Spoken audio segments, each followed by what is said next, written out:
problems of having blue eyes like mine is they are really sensitive to sunlight. I can't figure out if that's because I've worn sunglasses for years during bright days, but the sunlight just, it hurts my eyes, and my sunglasses broke, and I tried to get my wife to fix them this morning. Couldn't find the glass fixing kit, glass repair kit, glass fixing kit. Ask the Williams what that thing's actually called. But then I remembered I have gift cards to a store. So what my wife doesn't know, and is finding out with all of you, is today when we do our sermon, we're going to go pick up my new pair of sunglasses. My sunglasses still aren't ready yet. Here's the situation we're dealing with. They aren't ready yet, but I've got a lot of stuff to do today. One of the things is recording this sermon. I'm using this little camera in my car. I don't know how the sound's going to sound. There's a radio kicking on. But I figured I'd take you with me. I'm using this camera. It's cool. Check this out. It's kind of neat. So we got it here. I can control it with my phone. And if I hit the button, there, you get that view outside. Now, if I know what I'm doing, which I don't, we're going to take a ride to my house. You're going to check this out. It'll be cool.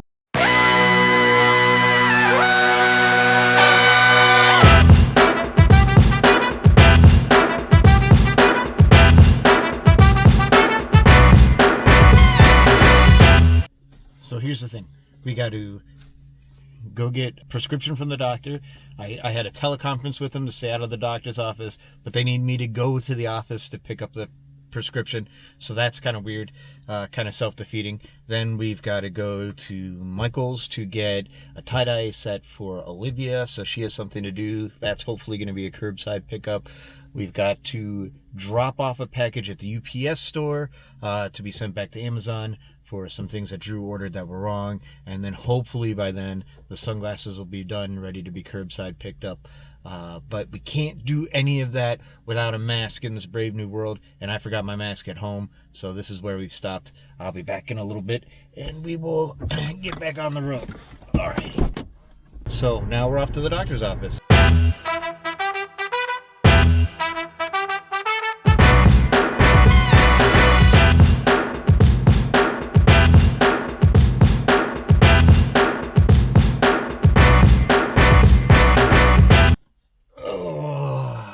So we're at the doctor's office. So sunglasses come off because they're broken and don't stay on. I put on my hand sanitizer. That will be used immediately upon getting back into the car. All right, I've got my mask on. Got to run in here, grab my prescription, and I'll be right back. Got my prescription. I'm just gonna pull the mask down like this. My hand sanitizer again, because touch things in a doctor's office, which right now kind of just creeps me out. I kind of just want to go home and take a shower and burn my clothes, but I can't do that. So now we are off to the next errand already.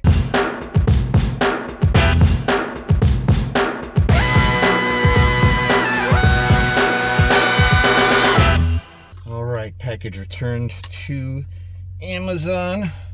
Now the tie-dye kit at Michael's is available, and hopefully by then we will have our new sunglasses, because I'm getting real tired of these ones falling off.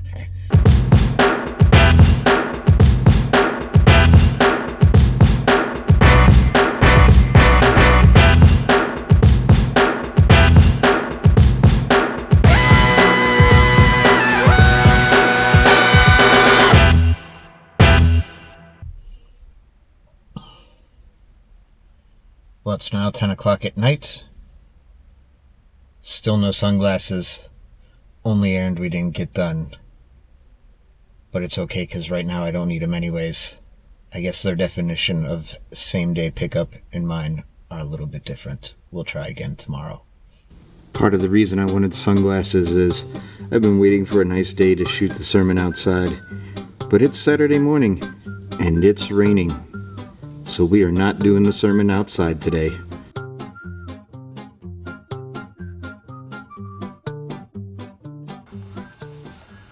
So what's the point, and what does this have to do with anything? Why did I take you running errands with me? And I think for me, the main question is, what's going to happen when all of this is over? I mean, it's crazy even just to run errands. Life is so different now. You have to make sure that you're protected. You have to put on all this stuff. You have to make sure your hands are clean. You can't go into stores, so you're stuck there waiting for people to come to the curbside. If this were 2 months ago, I'd have my sunglasses now. I would have walked into the store, picked out the pair I wanted, and bought them and walked out, and it would have been about a 10-minute trip. And now it's taken about 26 hours. Still haven't heard if my sunglasses are ready. But really, if that's the biggest problem I have right now, hey, I'm doing pretty good.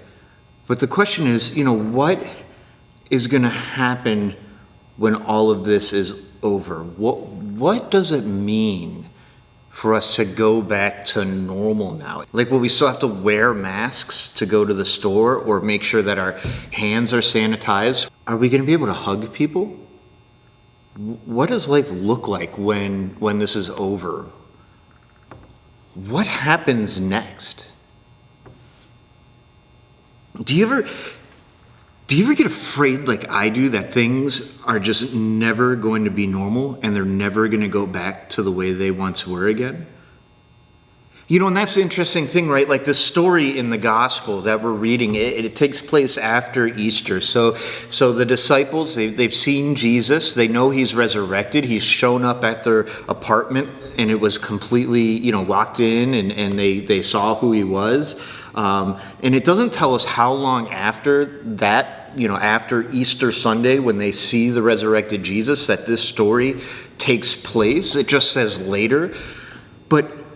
But here Peter is hanging out. It sounds like he's hanging out with the disciples, and he just decides to go fishing. And some of the disciples, they go with him too. And that's what Peter was before all this began. He was a fisherman. And so he's just trying to return to the way his life was, kind of a pre-Jesus life. And that to me is kind of baffling, right? Because I mean, how can your life not be changed by seeing all the things that Peter saw while he spent time with Jesus? The healings, the raising people from the dead, the walking and learning from Jesus personally. How can you just go back and pretend that none of that ever happened, right? I mean, I can think of a ton of things that happened in my life that I knew changed me and changed the way I see the world and the way I act in the world and changed the trajectory of my life. And I don't think any of those things hold a candle to what Peter saw and witnessed in Jesus. And I guess it just seems kind of weird to me then that Peter would want to go back to the way life was. I mean, could you ever really go back? And yet, like a part of me understands it, because right now I really just want life to go back to normal, back to the way it was. I feel like I would do anything to be in a committee meeting right now that wasn't on a screen, that was with actual people in the room, or what I would do to wait in line with people. I mean, just simple, stupid things like that I normally hated to do. I want life to go back to something I recognize, something that looks familiar. Which is kind of strange when you think about it, because I'm only really going 2 places right now besides when I have to run errands. I'm basically either at home or at church, and I see the same people every day, the same few people, my family and Michael and some of the other staff that comes in here, and that's about it. It's almost like life has gotten too familiar. But as people, we crave consistency. We like to get into routines. We like the normal pattern of life. We don't like change. And I never understood that when I was like in my 20s. But as I've gotten older and as my kids have gotten older, I'm starting to understand that a little bit more, the consistency. And so I want my life to go back to the way it was, mainly because I really don't like preaching to an empty room. And even though, like, I know that the church is in action, that we are the church right now, and that so many people from this congregation and other congregations and faith communities all throughout the world are doing things, like, I don't get to be in action with them together. We don't get to do that together in the ways that I'm normally able to do. And so I miss doing things that aren't at home and aren't at church. I guess what I'm trying to get at is this. Peter and Jesus have this weird exchange in this passage where when they're done eating, Jesus asks Peter, do you love me more than these? And if you look at that Greek closely, the these is the disciples. Jesus is asking Peter if he loves Jesus more than the other disciples love Jesus. He's saying basically, Peter, do you love me more than anybody else loves me? And he answers Jesus that he does. And Jesus asks him this question 3 times. Each time Peter says that he loves him more than anything. And each time Jesus says, take care of my people, take care of my sheep. It's a weird exchange. But I think what Jesus is saying here to Peter, I think what he's really asking him is Peter, if you love me as much as you say you do, then why in the world are you out here fishing instead of taking care of my people? Why are you trying to pretend like life's gone back to the way it was before you even knew me? Because if you really love me as much as you say you do, then you know that I didn't mean for life to go back to the way it once was. Jesus wanted to change Peter's life. Jesus wanted to change the world. And I think it's pretty fair to say that God meant for the world to be totally different once Jesus was in it. And what if, I don't know, what if God doesn't intend for our lives to go back to the way they once were either? Obviously things are supposed to change once we meet Jesus. But what if after all this isolation and the stay at home and the quarantine and the illness, and I'm not saying God caused it, but what if God's using this situation to ask us to look at the way we live life and maybe to not return to the way it once was? I know we're all looking for things to do right now, but it was just a few months ago that we were so busy we barely had time to talk to and connect with our friends and our kids and even our spouses. Just look at who we've started to appreciate lately. People a lot of us overlooked before. Grocery store clerks, delivery workers, the medical community, from doctors to nurses to the technicians to the aides to the custodians. We're more conscious about where we get food from because we want to support local business and those locally to us and those in our community.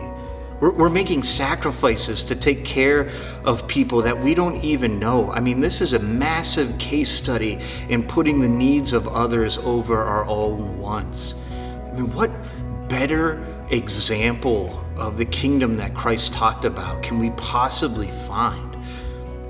I'm not saying I want life to go, I'm not saying I want life to stay this way, right? That would be miserable, but I'm not exactly sure I want it to go back to exactly the way it was before either. And I know there are people who think this is all, a government form of control or media overhyping things, and there are 1,000,001 negative ways to look at and view what's going on, because there are 1,000,001 negative things that are going on. But at the same time, I've seen more random acts of kindness, more deference to other people, more compassion, and more real, solid, genuine communication in this past few months than I've seen in the past few years. I've seen more creativity, more sharing of talents and arts, more appreciation for musicians who are putting on these live online shows for us just in order to make our days a little bit more brighter. I'm seeing more signs of community and a deeper appreciation and gratitude for that community now than when the world could just go and do whatever it wanted to do. I don't know. I mean, in a weird way, I feel like the world around me is becoming more and more Christian, or looking a little bit more like what Jesus talked about. And I don't want to lose that. I don't want to lose seeing Haley or Jeff's Facebook concerts, or my friends I didn't even know who could play musical instruments giving live shows, or the creativity of a virtual choir, or even being able to do weird sermons where you're coming with me to run errands, and then I get to sit on my couch with my family on Sunday mornings. And I'm gonna miss, I don't want to lose the ability to just answer the phone whenever and not have to tell people I love that I just don't have time to catch up because I've got a million things to do in a million places to be, that I don't have just 10 minutes for a quick conversation. Like I said, I don't want it to stay this way forever. I mean, I'm dying to have lunch with a friend in a busy, loud, noisy restaurant. And I can't wait to hear the organ and the choir and the buzz in the fellowship hall between services. I can't wait to throw my kids in the car and go visit my parents, or take them to the zoo for the afternoon. And I can't even wait to just go shopping without worrying about what's going to be in stock, or if this is going to be the trip that makes me sick. And I can't wait to see my friends at jiu-jitsu and have them twist up my now plump body into a pretzel as I try not to die. But there are some things about this that I really hope don't go away. Because what I see, with maybe a few exceptions, is a brighter, better, more hopeful world and understanding of community and what's really important. And I'm seeing people, myself included, beginning to understand just what it was that we took for granted, and showing a deeper appreciation and gratitude for those things. And maybe one of the things we've taken for granted